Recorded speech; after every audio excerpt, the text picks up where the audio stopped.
हमने आपको पढ़ा रहे थे हम कि जो 1 डिग्री एमीन होती है, 1 डिग्री एमीन में हाइड्रोजन बॉन्ड 2 बन सकते हैं और 2 डिग्री एमीन में हाइड्रोजन बॉन्ड 1 बन सकता है और 3 डिग्री एमीन में एक भी हाइड्रोजन बॉन्ड नहीं बन सकते हैं। तो 1 डिग्री एमीन का बॉइलिंग पॉइंट ज़्यादा होता है, 2 डिग्री का और कम और 3 डिग्री का और कम। अब मैंने क्वेश्चन दिया कि हमें एक एल्कोहल दे दिया गया, एक 1 डिग्री एमीन दे दी गई, एक 2 डिग्री एमीन दे दी गई, एक 3 डिग्री एमीन दे दी गई और एक क्या दे दी गया, एल्केन। और इन 1 2 3 4 5 कंपाउंड का मॉलिक्यूलर मास मतलब मॉलिक्यूलर आणविक द्रव्यमान है समान। इनका क्या है, आणविक द्रव्यमान है समान।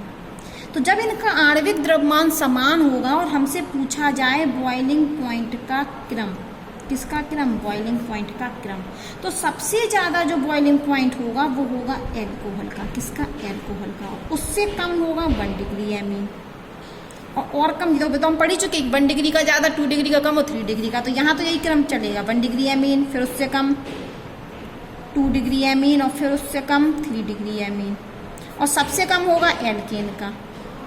सबसे कम क्या होगा, एल्केन का। तो याद कर लेना कि यदि हमें 1 डिग्री कोई अल्कोहल दिया है, कोई 1 डिग्री एमीन दी है, कोई 2 डिग्री एमीन दिया है, कोई 3 डिग्री एमीन दिया है और कोई एल्केन दिया है, तो इन पांचों में यदि मॉलिक्यूलर मास आणविक द्रव्यमान क्या है, समान, तो उस कंडीशन में जब आणविक द्रव्यमान क्या हो, समान, इस कंडीशन में सबसे ज्यादा बॉइलिंग पॉइंट एल्कोहल का होगा, फिर उससे कम 1 डिग्री एमीन, फिर उससे कम 2 डिग्री एमीन, फिर उससे कम 3 डिग्री एमीन और सबसे कम एल्केन का होगा। ठीक है। अब हम पढ़ने वाले हैं केमिकल रिएक्शन। क्या पढ़ने वाले हैं, केमिकल रिएक्शन।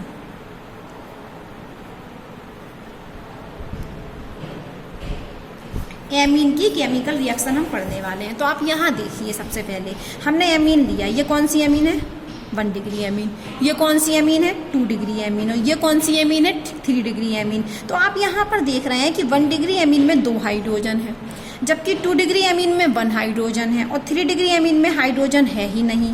तो 1 डिग्री एमीन में 2 एसिडिक हाइड्रोजन है, 2 अम्लीय हाइड्रोजन है। 1 डिग्री एमीन में 2 अम्लीय हाइड्रोजन है, जबकि 2 डिग्री एमीन में 1 अम्लीय हाइड्रोजन है, जबकि 3 डिग्री एमीन में एक भी अम्लीय हाइड्रोजन नहीं है। तो जब ये रासायनिक अभिक्रियाएं प्रदर्शित करते हैं ना, 1 डिग्री एमीन और 2 डिग्री एमीन और 3 डिग्री एमीन, तो इनमें भी भिन्नता होती है। हो सकता कि कोई रासायनिक अभिक्रिया, कोई रिएक्शन 1 डिग्री एमीन दे रहा हो सकता कि 3 डिग्री एमीन नहीं दे रहा हो, या हो सकता है कि कोई रासायनिक अभिक्रिया 3 डिग्री एमीन तो दे रहा हो लेकिन 1 डिग्री एमीन नहीं दे रहा हो। तो ये अंतर क्यों होता है, ये अंतर इसलिए होता है क्योंकि 1 डिग्री एमीन में 2 अम्लीय हाइड्रोजन है, जबकि 3 डिग्री एमीन में एक भी अम्लीय हाइड्रोजन नहीं है। तो एमीन में भी आप भिन्नता देखेंगे। बहुत इंपॉर्टेंट क्वेश्चन है कि जब 1 डिग्री एमीन और 2 डिग्री एमीन और 3 डिग्री एमीन में अम्लीय हाइड्रोजन की संख्या अलग अलग होने के कारण 1 डिग्री, 2 डिग्री और 3 डिग्री एमीन अलग अलग प्रकार से रासायनिक अभिक्रिया देती हैं। मान लो कोई वहाँ पर 1 डिग्री एमीन है, कोई 2 डिग्री एमीन और 3 डिग्री एमीन है और हमने समान अभिकर्मक डाल दिया तीनों पर, समान अभिकर्मक, मतलब जो अभिकर्मक हमने 1 डिग्री एमीन में मिलाया वही 2 डिग्री में मिलाया, वही 3 डिग्री एमीन में मिलाया। तो हो सकता है कि उस अभिकर्मक के साथ 1 डिग्री एमीन अलग तरीके से अभिक्रिया करे, 2 डिग्री एमीन अलग तरीके से अभिक्रिया करे और 3 डिग्री एमीन अलग तरीके से अभिक्रिया करे। क्यों? क्योंकि 1 डिग्री एमीन में 2 अम्लीय हाइड्रोजन है, 2 डिग्री एमीन में 1 अम्लीय हाइड्रोजन है और 3 डिग्री एमीन में एक भी अम्लीय हाइड्रोजन नहीं है। इसी अम्लीय हाइड्रोजन की वजह से ये एमीन सेम अभिकर्मक के साथ अलग अलग प्रकार से केमिकल रिएक्शन देती हैं। अब हम पढ़ते हैं कि आप जानते होंगे कि जो एमीन है हमारी, ये ले लिया मैंने R, 1 डिग्री एमीन ही ले लेते हैं NH2। ठीक है। तो 1 डिग्री एमीन में आप क्या देख रहे हैं, कोई भी एमीन हम ले लें तो एन की नेगेटिविटी क्या होती है, इलेक्ट्रोनेगेटिविटी ज़्यादा, इसलिए बंध कैसा होता है, पोलर। कौन सा बंध पोलर होता है, ये एन और हाइड्रोजन वाला, इस पर माइनस चार्ज, इस पर पॉजिटिव चार्ज। तो ये बंध तो होता है हमारा पोलर, अभी मैंने ऊपर भी पढ़ाया था। ये बंध क्या होता है, पोलर। क्यों? क्योंकि एन की इलेक्ट्रोनेगेटिविटी ज़्यादा होती है, इसलिए हाइड्रोजन से जो कोवैलेंट बॉन्ड होता है उनके इलेक्ट्रॉनों को अपनी तरफ खींच लेता है। और इसके पास पाया जाता है लोन पेयर।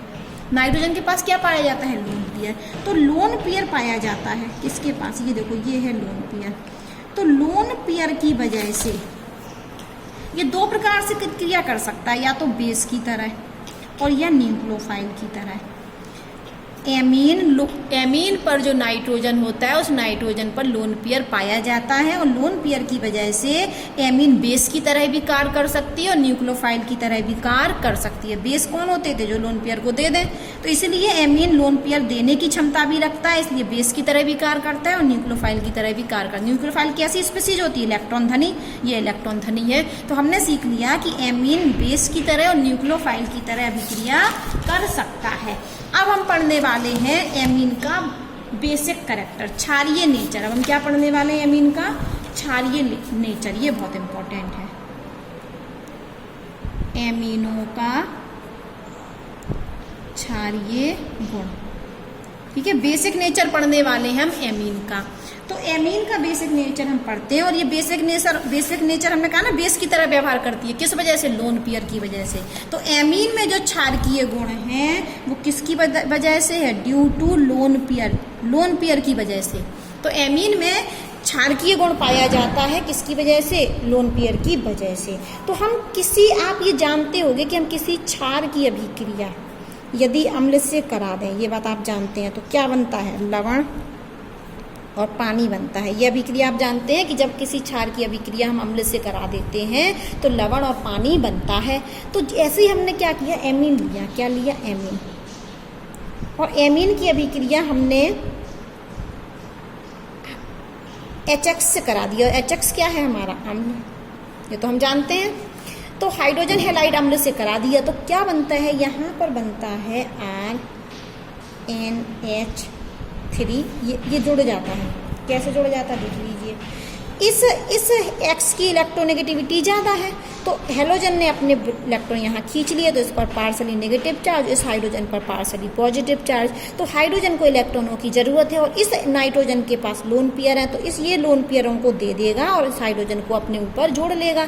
तो R से कौन जुड़ा है? N, और N से पहले से 2 हाइड्रोजन थे लेकिन एक हाइड्रोजन आके और जुड़ गया। तो कितने हाइड्रोजन हो गए? 3। और इसलिए N पर जैसे इसने लोन पेयर दिया तो क्या आ गया? Plus charge. और ये क्या निकल रहा था? X माइनस के रूप में। तो ये इलेक्ट्रोस्टैटिक फोर्स के द्वारा जुड़ जाएगा, प्लस और माइनस। तो यहाँ पर कौन आके जुड़ जाएगा? माइनस वाला भी। और ये बन गया हमारा साल्ट। अब बात समझना, हमने आपको पढ़ाया था कि क्षार जब अम्ल से अभिक्रिया करता है तो लवण बनाता है। तो हमने यहाँ पर एमीन लिया और एमीन की अभिक्रिया किससे करा दी? अम्ल से। और क्या बन गया हमारा? लवण। इसका मतलब एमीन कैसा है? क्षार है, क्योंकि क्षार अम्ल से अभिक्रिया करके लवण देता है। तो समझ में आया? क्षार अम्ल के साथ अभिक्रिया करके लवण देता है, लेकिन हमने तो लिया एमीन और एमीन की अभिक्रिया करा दी अम्ल से और हमें क्या मिल गया? लवण। और लवण मिल गया, इसका अर्थ है कि एमीन कैसा है? क्षारीय नेचर होता है, इसमें क्षारीय गुण होता है। अब हम ये तो हमने ली थी एलिफेटिक एमीन। अब हम ले लेते हैं एक एरोमेटिक एमीन। ये ले ली हमने एक एरोमेटिक एमीन। ये एनिलीन ले लिया हमने, ये ले ली हमने एरोमेटिक एमीन। और इसकी अभिक्रिया भी हमने HX से करा दी। तो फिर से वही बात होगी कि हेलोजन की इलेक्ट्रोनेगेटिविटी ज़्यादा तो पार्सली नेगेटिव चार्ज, इस पर हाइड्रोजन पर पार्सली पॉजिटिव चार्ज। और ये लोन पेयर इसको दे देगा और हाइड्रोजन को आके अपने पास जोड़ लेगा। तो बेंजीन रिंग तो जैसे की तैसी रही और ये जो NH2 था इस पर एक हाइड्रोजन आके और जुड़ गया तो ये बन गया NH3। और जैसे ये जुड़ा तो इस पर N पर आ गया पॉजिटिव चार्ज, क्योंकि इसने अपने लोन पेयर दे दिए, इलेक्ट्रॉनों को दे दिए। और ये X माइनस है तो X माइनस इस प्लस वाले से इलेक्ट्रोस्टैटिक फोर्स के द्वारा जुड़ जाएगा। तो ये भी क्या बन गया? हमारा साल्ट। और ये हमने क्या लिया था? अम्ल। तो इसका मतलब ये एनिलीन में भी क्या पाया जाता है? क्षारीय नेचर पाया जाता है, ठीक है। ये इलेक्ट्रोस्टैटिक फोर्स के द्वारा जुड़ जाते हैं। तो हम समझ गए कि एमीन में क्षारीय गुण होता है क्योंकि एमीन अम्ल से अभिक्रिया करके साल्ट देती हैं। अगर अब हम इस साल्ट को ले लें, इस साल्ट को, तो इस साल्ट की अभिक्रिया यदि हम वापस किसी क्षार से करा दें, इस साल्ट की अभिक्रिया देखो, ये वापस ले लिया मैंने ये साल्ट NH3 और ये ले लिया हमने X माइनस, ये हमने साल्ट लिया। इस साल्ट की अभिक्रिया हमने फिर से NaOH मतलब किसी क्षार से करा दी तो हमें ये वापस मिल जाता है। क्या मिल जाएगा? एमीन क्या होगी? वापस मिल जाएगी। कैसे मिलेगी? ये Na इस Cl के साथ तो क्या निकल गया? NaCl। Na और X निकल गया, नहीं Na और X बोलेंगे तो X बोलते हैं इसको। तो ये Na, इस पर पॉजिटिव चार्ज, इस पर माइनस चार्ज, तो Na और माइनस NaX निकल गया, NaX निकल गया, OH और यहाँ से एक हाइड्रोजन निकलेगा तो H2O निकल गया। तो N के पास 3 हाइड्रोजन थे, एक हाइड्रोजन निकल गया तो क्या बचा? NH2। और किससे जोड़ा है? R से। तो हमारा क्या होता है कि जब हम साल्ट की अभिक्रिया, जो हमारे यहाँ साल्ट बनता है, जब हम एमीन की अभिक्रिया अम्ल से कराते हैं तो साल्ट बनता है। और इस साल्ट की अभिक्रिया यदि हम वापस किसी क्षार से करा दें तो हमें एमीन क्या होती है? वापस मिल जाती है, ठीक है। तो जब हम साल्ट की अभिक्रिया साल्ट की अभिक्रिया, लवण की अभिक्रिया क्षार से करा दें तो हमें एमीन क्या होती है, वापस मिल जाती है। ठीक है, अब हम पढ़ते हैं थोड़ा सा इसको वाटर के साथ, इसकी ऑर्डर पढ़ना चाह रहे हैं हम। क्या पढ़ना चाह रहे हैं, ऑर्डर की क्षारीय गुण कितना होता है। तो यहाँ पर हम पढ़ रहे हैं order of basicity of amine, order पढ़ रहे हैं। तो सबसे पहले हमने क्या लिया, एक एमीन ले ली। क्या ले ली, एक एमीन ले ली। इस एमीन को हमने पानी में घोल दिया। किससे अभिक्रिया करा दी, पानी में। तो एमीन क्या करती है, OH आयन देती है, इसका मतलब क्षार है। कैसे OH आयन देती है, देखिए ये जो H प्लस है यहाँ से H2O से, तो ये क्या होगा कि नाइट्रोजन यहाँ से H प्लस को, ये वाटर में क्या पाया जाता है, H प्लस और OH माइनस, वाटर में यही तो होता है। तो H प्लस के पास इलेक्ट्रॉनों की कमी है, तो ये नाइट्रोजन अपना इलेक्ट्रॉन युग्म लोन पेयर इस हाइड्रोजन को दे देगा और अपने से जोड़ लेगा। तो क्या बन गया, NH3 प्लस। देखो इस नाइट्रोजन ने क्या किए, इस नाइट्रोजन ने इस H प्लस को जोड़ लिया, तो OH बचा, OH बचा तो OH हमने बाहर निकाल दिया। ये OH आयन दिया इसने, एमीन ने जल के साथ OH आयन दिया, इसलिए एमीन क्या होती है, क्षारीय नेचर की। लेकिन ये रिवर्सिबल अभिक्रिया होती है, क्योंकि यहाँ पर वापस भी रिवर्स कर जाती है। ठीक है, तो यहाँ से हमें पता चल रहा है कि एमीन को जब हम पानी में घोलते हैं तो ये OH आयन देता है। क्या देता है, एमीन OH आयन देती है। जब एमीन OH आयन देती है तो इसका मतलब इसमें कौन सा गुण है, क्षारीय गुण। तो एमीन में क्या होता है, क्षारीय गुण। अब क्षारीय गुण है। अब हम इस रिएक्शन को लिखें यदि सामस्थ्रांक के रूप में। किसके रूप में, सामस्थ्रांक के रूप में। तो हमने यहाँ पर ले लिया Kb। तो सामस्थ्रांक लिखने का तरीका क्या है, प्रोडक्ट की कंसंट्रेशन और नीचे क्या लिखते हैं, रिएक्टेंट की कंसंट्रेशन। तो ऊपर तो हम लिखेंगे इसकी कंसंट्रेशन RNH3 और प्लस, और यहाँ पर लेंगे हम OH माइनस की कंसंट्रेशन, और नीचे लेंगे इसकी कंसंट्रेशन RNH2, और साथ में हम क्या ले लें, H2O की कंसंट्रेशन। ये हमारा सामस्थ्रांक है। अब सामस्थ्रांक में हमने B क्यों लिखा, क्योंकि एमीन में कौन सा गुण है, क्षारीय, इसलिए हमने B लिखा। यदि ये अम्लीय होता तो हम A लिख देते इसको। तो अब क्या हुआ कि ये जो H2O है, इस H2O को हम लेते हैं अधिक मात्रा में, तो हम इसको कांस्टेंट में ही मिला देते हैं, तो हम इसको गायब कर सकते हैं। H2O कहाँ मिल गया, ये भी कांस्टेंट और ये भी कांस्टेंट, क्योंकि H2O क्या लेते हैं, हम अधिक मात्रा में लेते हैं। ये क्या लेते हैं, हम एक्सिज में। और जब हम एक्सिज में लेते हैं तो अभिक्रिया के बाद इसकी सांद्रता में कोई ज़्यादा परिवर्तन नहीं होता है। जब हम जिस चीज़ को ज़्यादा मात्रा में लेंगे और अभिक्रिया में वो थोड़ा सा यूज भी हो गया तो उसकी कंसंट्रेशन पर कोई ज़्यादा प्रभाव तो पड़ने वाला नहीं है। तो यहाँ पर H2O तो हम लेते हैं ज़्यादा मात्रा में, जिससे अभिक्रिया के बाद भी इसकी कंसंट्रेशन में कोई ज़्यादा प्रभाव नहीं पड़ता है। तो इसको मान लेते हैं कि ये कांस्टेंट रहता है, H2O की सांद्रता नहीं बदली, अभिक्रिया के बाद भी नहीं बदली। तो ये H2O की सांद्रता का मान क्या है, कांस्टेंट, और ये भी कांस्टेंट है। दोनों कांस्टेंट को हम क्या कर देते हैं, मिला देते हैं। तो हम इसको क्या कर देते हैं, इसको हटा देते हैं। तो फाइनली हम लिख देते हैं Kb, या हम इसको गुणा में कर दें तो दोनों कांस्टेंट मिल गए, तो ये कांस्टेंट बन गया। तो यहाँ पर बचता है सिर्फ NH3 और ये OH माइनस, और नीचे सिर्फ बचेगा हमारा RNH2। H2O हट गया, क्योंकि H2O की लेते हैं हम अधिक मात्रा में सांद्रता, जो रिएक्शन में ज़्यादा बदलती नहीं है। तो इस पूरी सांद्रता को हम मान लेते हैं कांस्टेंट। क्या मान लेते हैं, कांस्टेंट। कांस्टेंट मान लेंगे तो इस कांस्टेंट में हमने मिला दिया, तो हमें मिल गया ये। अब ये मिल गया तो आप यहाँ से देखिए, यहाँ से हमें पता चल रहा है कि जो Kb है वो किसके प्रोपोर्शनल है, OH आयन के। ये मिल गया हमें कि Kb का जो मान है, जो सामस्थ्रांक Kb का मान है, वो OH के प्रोपोर्शनल है। तो जितनी ज़्यादा OH की सांद्रता होगी उतना ज़्यादा Kb का मान होगा। OH की सांद्रता जितनी ज़्यादा, Kb का मान उतना ज़्यादा, मतलब उतनी ज़्यादा क्षारकता। तो हमें यहाँ से मिल गया कि Kb क्या है, समानुपाती है OH की सांद्रता के, OH आयन की।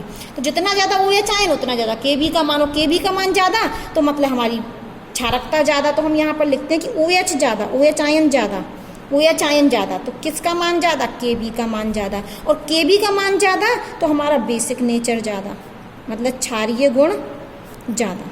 सीधे बोले तो OH आयन ज़्यादा तो क्षारकीय गुण ज़्यादा। तो ऐसे बोले तो OH आयन ज़्यादा तो Kb का मान भी क्या होगा, ज़्यादा, तो क्षारकीय गुण भी ज़्यादा। अब हम जानते हैं कि जो pKb का मान होता है वो होता है -log Kb।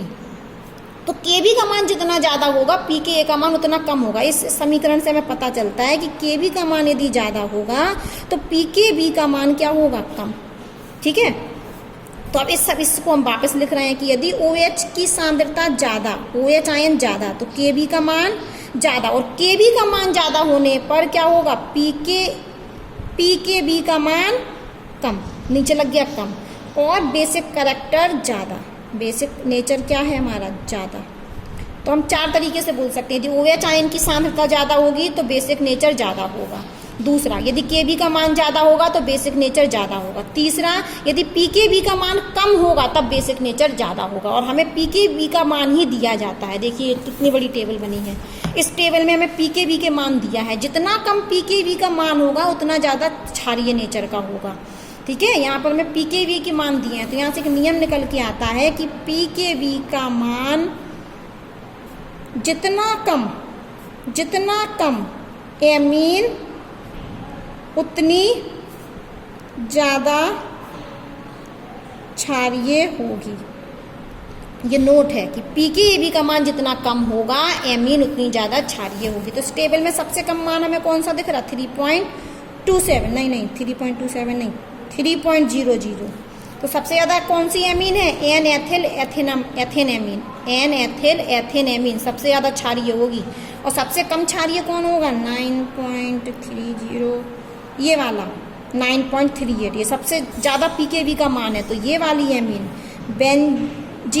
बेंजीन एमीन क्या होगी, सबसे कम क्षारीय होगा। कहने का अर्थ ये है कि pKb का मान जितना कम उतनी ज़्यादा एमीन क्षारीय होगी, pKb का मान जितना ज़्यादा उतना ज़्यादा एमीन कम क्षारीय होगी। ये पूरा नियम निकल आया, इसको अंडरलाइन कर लो। ये बहुत, इस सूत्र से आप निकाल सकते हैं। ठीक है, तो अब हम पढ़ने वाले हैं कि अमोनिया और एल्किल एमीन में कौन ज़्यादा क्षारीय होता है। किस किस में, अमोनिया, और हमने ले लिया कोई भी एल्किल एमीन। क्या ले लिया हमने, एल्किल एमीन। तो अब हम पढ़ने वाले हैं कि अमोनिया और एल्किल एमीन में कौन ज़्यादा क्षारीय है। अमोनिया और एल्किल एमीन में कौन ज़्यादा क्षारीय, तुलना कर रहे हैं हम। ठीक है, कि अमोनिया और एल्किल एमीन में कौन ज़्यादा क्षारीय है। तो हम देखते हैं, सबसे पहले तो एक्सपेरिमेंटली देखा गया कि अमोनिया की जो pKb वैल्यू जो होती है वो 4.75 होती है।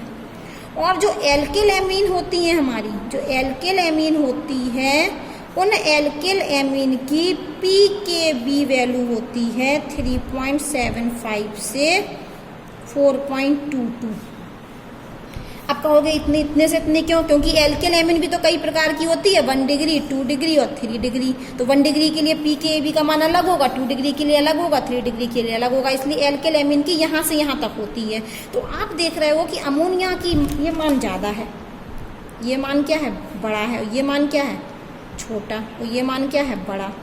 और हमने कहा था pKb का मान बड़ा तो ये कम क्षारीय। और एल्किल एमीन कोई सी भी हो, चाहे 1 डिग्री हो, चाहे 2 डिग्री हो, चाहे 3 डिग्री हो, लेकिन इसका मान कहाँ से है, 3.75 से 4.22 तक है। इसका मान कितना है, 4.7। तो अमोनिया का जो pKb का मान है वो 4.7 है, और एल्किल एमीन कोई भी होगी लेकिन 4.2 से मान ज़्यादा नहीं होगा। तो इसका मतलब क्या निकला कि pKb का मान जितना कम, किसके लिए कम है, एल्किल एमीन के लिए कम है। तो जितना कम होगा pKb का मान उतना ज़्यादा एमीन क्या होगी, क्षारीय होगी। तो एल्किल एमीन का pKb का मान कम है, तो कौन ज़्यादा क्षारीय होगा। यहाँ से निकल के आया कि जो हमारी एल्किल एमीन होती है, एल्किल एमीन वो ज़्यादा क्षारीय होती है अमोनिया से। किससे, अमोनिया से।